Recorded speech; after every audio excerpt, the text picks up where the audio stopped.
What are the top 10 stocks that millennials are investing in right now? I think number one is going to shock you. It certainly shocked me. You're not going to want to miss this. Stick around. I got it all for you coming up.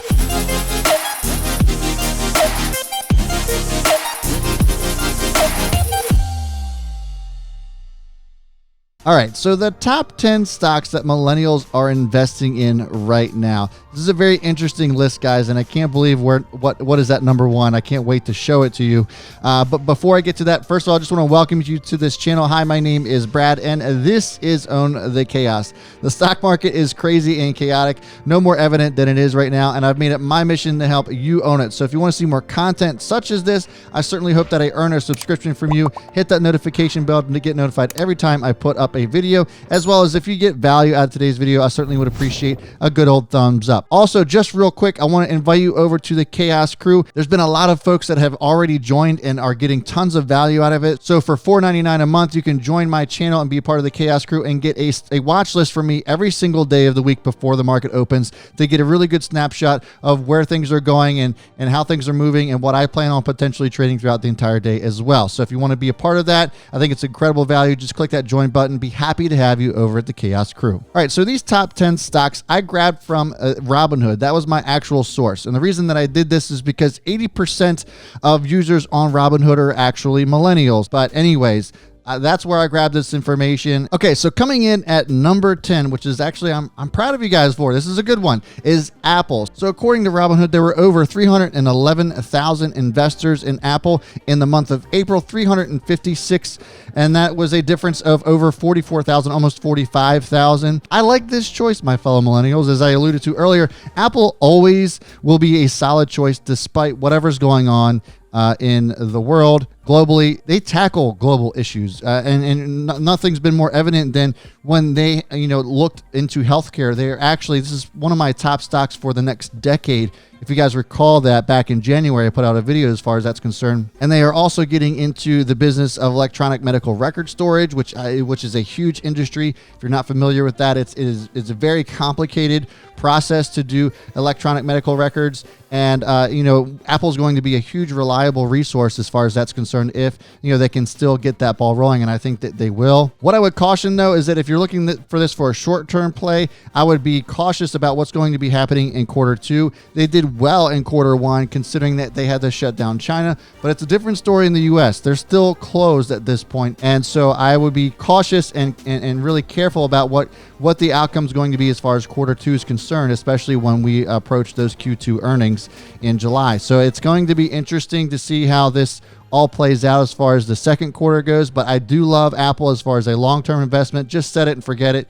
Don't even worry about Apple. It'll be fine. Okay, coming in at number 9. No surprise here that this is on the top 10 list, and it is Carnival Cruise Line, ticker symbol CCL. In the month of March, only 186,315 people were invested in Carnival Cruise Line. In April, a whopping 406,391 investors in Carnival, the difference of 220,076. That's an increase of 118% in just a month's time. That's absolutely insane. Now, I understand the allure here. Cruise stocks have taken a beating, and so your initial thought is, well, it's come down this far. How much further can it go? And the answer is, it can go down a lot still. Look, the thing is with Carnival Cruise Line is that I understand that it's probably a pretty good speculative stock, but it's not going to go straight up anytime soon. The CDC has still locked down all cruise trips, and there's no guarantee that they will be opened back up by June 26th, which is the deadline as of right now.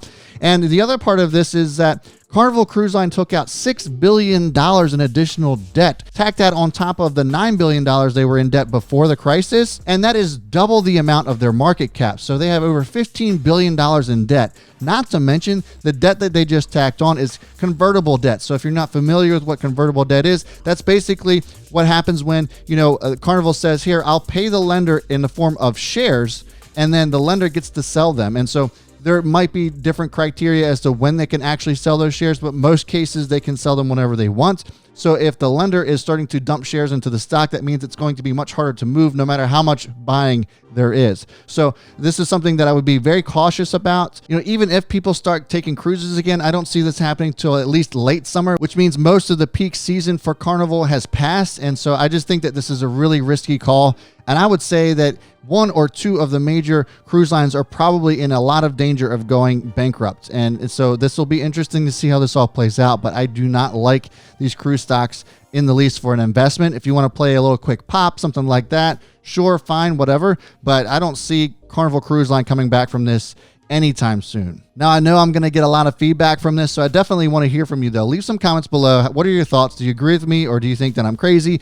I want to hear from you. Let me know what your thoughts are on Carnival and where it might be headed. Okay, coming in at number 8 is Microsoft. In March, it was 389,000 investors. April, 425 with a difference of 35,000. Not a huge difference in additional investors, but it's still very popular on Robinhood. It's a great company. I love this one. This is right up there with Apple. The stock has done nothing but go up since the bottom came in on this one. And, really all of the other tech stocks have done extremely well too. What I would say about Microsoft is that, just a hold. I don't know if I would buy it all the way up here right now, as we are really starting to get a little peaky in the market. I think we're definitely due for another pullback here. But if you are already in Microsoft, I would just hold that puppy. I wouldn't touch it at all. This is very much another set it and forget it type company. March was a really good month for them. Record sales in PCs, and a lot of that has to do with people staying at home and working from home. So I like Microsoft moving forward. Even in quarter 2, I think that they are going to do very well. Okay, number 7 is Delta. Now, this is another one that's probably a little bit more speculative, but that's okay. We're millennials. We got nothing but time on our side here. And if there was one airline stock that I had to have, it would be Delta. In March, 194,000 investors were holding Delta. In April, 426,000. A difference of 231,000 and another 119% gap up, if you will, on the Delta holders. Now, look, it's no doubt the airlines have been hammered by everybody, including Warren Buffett, right? We've already talked about that. But I think that Delta definitely is going to be the one that survives this crisis, and that if you're looking to get into an airline stock, that Delta should be that one that you get into. I also like Southwest. That didn't make the top 10 list, but I like Southwest as well as my number 2. But I think that Delta is definitely a strong choice here. And I agree with you. I think that, while this might be a bumpy ride or turbulent ride, if you will, I think it's a solid play for the long term. If you're willing to hold on to Delta for 2-3 years, I think that you'll be fine. This coming quarter is going to be absolutely atrocious for them, as well as maybe even the third quarter. So you're going to be waiting a while for Delta to come back. But if you're willing to have patience on this one, I think that you could just set that one and see where it goes. And real quick, I'm just going to buzz through number 6, which is American Airlines. A difference of 233,000 between March and April. And this is the same sentiment. What I'll caution you about American Airlines, though, is that they have gone bankrupt before in times of crisis. And I don't know if I would trust them a whole lot moving forward. I still like them. I think that they do come out of this. I don't think they go into bankruptcy at all. But, if there was one that I would be cautious about in the top 3, being, Southwest, Delta, and American Airlines, American would probably be the one that I'd be most cautious about. If you're going to be asking me about United Airlines, I'm not a big fan of them either. They just had a huge offering. Probably not going to be good for United Continental either. So I'd just be careful with those two. But, like I said, if you want to get into any airline stocks, Delta, number 1, Southwest, number 2, in my opinion. Number 5, I don't understand this one at all. Okay, just so you know, in case you haven't been noticing, I do carry this notebook, right? I have all these notes. Can you see all those? I have pages of notes that I take so that I can prepare and record for you guys and make sure that I'm delivering the best possible content that's out there. Can you guys see this? Can you see what I have?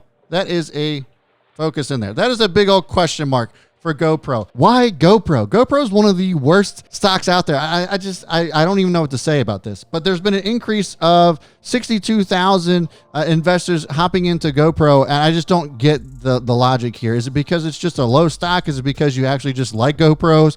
I mean, is there a crazy amount of people buying them? Here's the thing. They have a ton of debt. They've done nothing but go down since their IPO, and there's no signs of any kind of recovery from that. Unless they somehow magically get rid of all their debt, which obviously right now is probably out of the question. I don't like GoPro at all. I don't know what the allure is here, and I would just love to hear from you. I don't I really don't have anything else to say about it. Please leave me a comment. Why do you love GoPro so much? By the way, I know you just saw my handwriting, so no judging on that note either. Okay, coming in at number 4, and I'm a pretty big fan of this one as well, so nice job on this, guys, is Disney. So Disney comes in at number 4. In March, 416,000 people were holding Disney, and in April, 509,000 with an increase of almost 100,000 investors on Disney. I think this is solid as an investment. Now, they just had earnings yesterday, which was pretty grim, if I'm honest with you, but what's really encouraging is their Disney Plus numbers. So right now, Disney parks are still closed, but Disney Plus numbers keep going up. They announced over 50 million plus users on the Disney streaming service, and I think that that is really encouraging.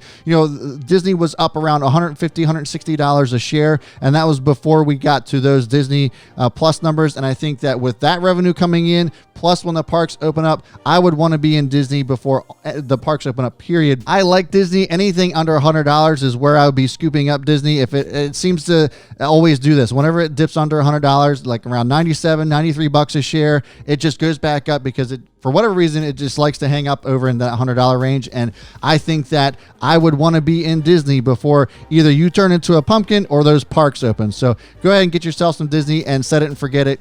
And I think that's definitely a solid investment for the foreseeable future. Now, again, I just want to reiterate, Q2 still might be tough for them just because the parks still aren't open. So keep that in mind, that it might be a bumpy ride. But if you're looking for this long term, you're not worried about the short term, right? You're not worried about this quarter or next. You're worried about the next 5 years. And I think Disney is going to be a solid investment moving forward. So I really like that one. So before I get to the top 3, I got to say this has been an interesting list so far, and I'm not upset with it. I'm not mad about it. I see some speculative stocks in there, but I also see some pretty solid investments as well. So kudos to you guys. But if you are having trouble learning how to invest in the stock market, I just want to encourage you to come over to the daily mentorship that I provide over at We Trade HQ. The links are in the description, and right now I'm offering a month free. So if you just go and enter the code DELTA by clicking on the link down in the description at checkout, you will get a month free. And I go live with folks every day from 9 a.m. to 10 a.m. Eastern time. It's a great community to be a part of. I also have a private chat after I go live that people can